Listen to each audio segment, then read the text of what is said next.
Over the years positive affirmations की popularity में एक बहुत ड्रामेटिक इंक्रीज देखा गया है। शायद इसके पीछे एक वजह ये भी है कि अब लोग खुद अपने लिए पॉजिटिव एफर्मेशंस को लिख के इसके थ्रू अपनी लाइफ को चेंज कर सकते हैं। अगर आप चाहते हैं कि आप पॉजिटिव एफर्मेशंस को इस्तेमाल करते हुए अपने सबकॉन्शियस माइंड में पॉजिटिव मैसेजेस को इंस्टिल कर सको, लेकिन आपको ये समझ नहीं आ रही कि आपको शुरू कहाँ से करना है, तो आज की वीडियो में हम वो 3 तरीके एक्सप्लोर करेंगे जिनके थ्रू आप पॉजिटिव एफर्मेशंस को अपनी लाइफ में इस्तेमाल कर सकते हैं। एक बहुत कॉमन तरीका जो कि अक्सर लोग इस्तेमाल करते हैं एफर्मेशंस को रिपीट करने के लिए, अक्सर आपने देखा भी होगा इनफैक्ट, वो ये है कि लोग एफर्मेशंस को कार्ड्स पे लिख लेते हैं। ठीक है, उसके थ्रू क्या होता है कि क्योंकि वो कंक्रीट वो एक चीज उनके हाथ में आ जाती है, तो वो उनके लिए एक बहुत आसान हो जाती है ये चीज, उन फ्लैश कार्ड्स को रिपीट करना, डेली बेसिस पे उनको रिसाइट करना। ये एक बहुत स्ट्रेट फॉरवर्ड सा तरीका है जिसमें आपको सिर्फ एक पेन और कुछ कार्ड्स चाहिए होते हैं अपनी एफर्मेशंस को लिखने के लिए। If you don't have cards you can use even simple paper as well. इस तरह से फ्लैश कार्ड बनाने का आपको ये फायदा होता है कि आपको जब भी आप डाउन महसूस करें या जब भी आपको महसूस हो कि मुझे इस टाइम पे एक पॉजिटिव रिमाइंडर की जरूरत है, आप सिंपली फ्लैश कार्ड्स उठाते हैं और आप उनको रिसाइट करना शुरू कर देते हैं, right? So it becomes easier for you to access those positive reminders whenever you need them. यहाँ पे वही बात जो मैं एफर्मेशंस की पिछली वीडियो में भी कर चुकी हूँ, उसको मैं रिट्रेट करना चाहूंगी कि एफर्मेशंस लिखते हुए कोशिश करें कि आपकी एफर्मेशंस सिंपल, सादा अल्फाज में और थोड़ी शॉर्ट हो ताकि आपको उन्हें याद करने में आसानी रहे। ये तो हो गया एक तरीका डेली बेसिस पे एफर्मेशंस को अपनी एक आदत बनाने का।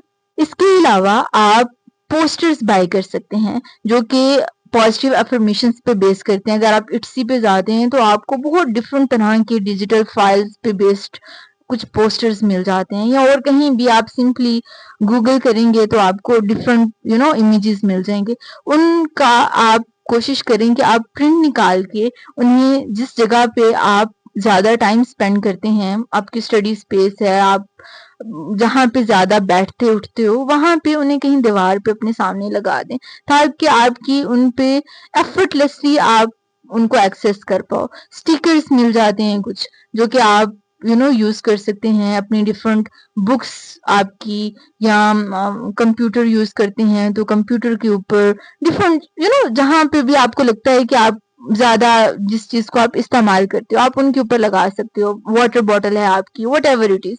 तो इस चीज से भी आपके लिए एफर्मेशंस को अपनी लाइफ का पार्ट बनाना बहुत आसान हो जाता है। इस तरीके का इस्तेमाल करने का आपको एक फायदा ये हो जाता है कि आपको उन एफर्मेशंस को अपने सबकॉन्शियस माइंड तक पहुंचाने के लिए कुछ खास एफर्ट नहीं करना पड़ती है।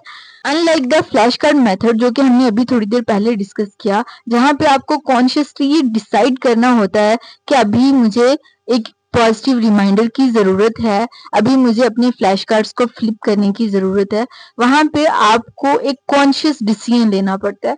यहाँ पे क्योंकि ये ऑलरेडी आपके सामने है, आप कॉन्शियस लेवल पे अगर उनको नहीं भी पढ़ रहे हो तो भी एक अनकॉन्शियस लेवल पे हमारा दिमाग अवेयर रहता है हमारे इर्द गिर्द क्या चीजें मौजूद है, तो वो एक अनकॉन्शियस लेवल पे वो हमारा दिमाग उन पॉजिटिव अफर्मेशंस को पिक करता रहता है। तो ये चीज एक बहुत बड़ा प्लस आपके लिए बन जाता है जब आप चीजों को एक अपनी अफर्मेशंस को अपनी एक रूटीन में लेके आना चाह रहे होते हो। इसके लिए बस ये चीज अपने जहन में रखें, फ्लैश कार्ड वाला मेथड आपको इमीडिएट रिलीफ में आपकी हेल्प करेगा क्योंकि वहां पे आपके पास एक बहुत एक डाइवर्स रेंज ऑफ एफर्मेशंस होंगी, मे बी 100, 150 to 200।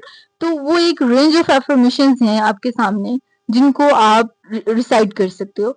लेकिन ये जो मेथड है ये आपके लिए एक लॉन्ग टर्म पर्सनल डेवलपमेंट का मेथड बन सकता है। इसके अलावा एफर्मेशंस को अपनी जिंदगी का हिस्सा बनाने का एक तरीका ये भी है कि आप एफर्मेशंस की रिकॉर्डिंग्स क्रिएट कर लें। अब तक हमने एफर्मेशंस को अपनी लाइफ का हिस्सा बनाने के 2 तरीके डिस्कस किए, the flash card method and the poster और sticker method. But what if someone don't want to read affirmations? ہوتا ہے نا کہ کچھ لوگ پریفر نہیں کرتے چیزوں کو پڑھنا، انہیں سننا پسند ہوتا ہے. تو یہاں پہ ہمارا وہ تیسرا طریقہ افرمیشنز کو اپنی زندگی کا حصہ بنانے کا آتا ہے، جس میں ہم افرمیشنز کو ریکارڈ کر لیتے ہیں. اس کے لیے سمپلی آپ نے جو افرمیشنز لکھی ہوئی ہیں انہیں اپنی ہی آواز میں ریکارڈ کر لیں. اگر آپ چاہیں تو آپ اس کے بیک گراؤنڈ میں میوزک کوئی سودنگ سا دیکھ کے کوئی ٹریک لگا سکتے ہیں. ایون بیٹر آپ کوئی اپنا فیوریٹ سانگ لگا دیں جو کہ آپ کو تھوڑا موٹیویٹڈ فیل کرنے میں آپ کی ہیلپ کرے. تو اس سے کیا ہوگا کہ کیونکہ جو چیزیں ہمیں پسند ہوتی ہیں ہم انہیں بار بار سنتے ہیں، تو جب آپ اس کے بیک گراؤنڈ میں کوئی اس طرح سے کوئی اپنا فیوریٹ سانگ لگا دیں گے تو آپ کے لیے اس کو اپنی زندگی کا حصہ ان افرمیشنز کو بنانا آپ کے لیے آسان ہو جائے گا. کیونکہ ایک انکلینیشن آپ کی ان افرمیشنز کے ٹریک کو سننے کی آپ کی بڑھ جائے گی، آپ زیادہ سنیں گے انہیں. اس طرح سے افرمیشنز کو ریکارڈ کرنے کا آپ کو یہ فائدہ ہو جاتا ہے کہ آپ جب بھی جہاں بھی چاہیں آپ اپنے افرمیشنز کو ایکسس کر سکتے ہیں. سمپلی ہینڈ فریز لگائے اور اپنی پازیٹیو افرمیشنز کو پلے کر کے آپ اپنے نروس سسٹم کو سود کر سکتے ہیں. جو بھی پازیٹیو میسیجز آپ اپنے دماغ کو دینا چاہتے ہیں آپ وہ آسانی سے دے پائیں گے. تو یہ تھے وہ 3 طریقے جن کو استعمال کرتے ہوئے آپ افرمیشنز کو اپنی ڈیلی لائف میں انکارپوریٹ کر سکتے ہیں. لیکن یہاں پہ ایک کریٹیکل چیز جو کہ آپ کو اپنے ذہن میں رکھنی چاہیے وہ یہ ہے کہ اگر آپ چاہتے ہیں کہ افرمیشنز جلدی اپنا اثر دکھائیں تو اس کے لیے آپ کو ان افرمیشنز کو آؤٹ لاؤڈ وچ مینس کہ اونچی آواز میں ریپیٹ کرنا ہے ہر روز ایٹ لیسٹ 3 ٹائمز. اگر آپ ایسا کر لیں گے تو بہت جلد ان کے اثرات آپ کو خود اپنی لائف میں نظر آنا شروع ہو جائیں گے.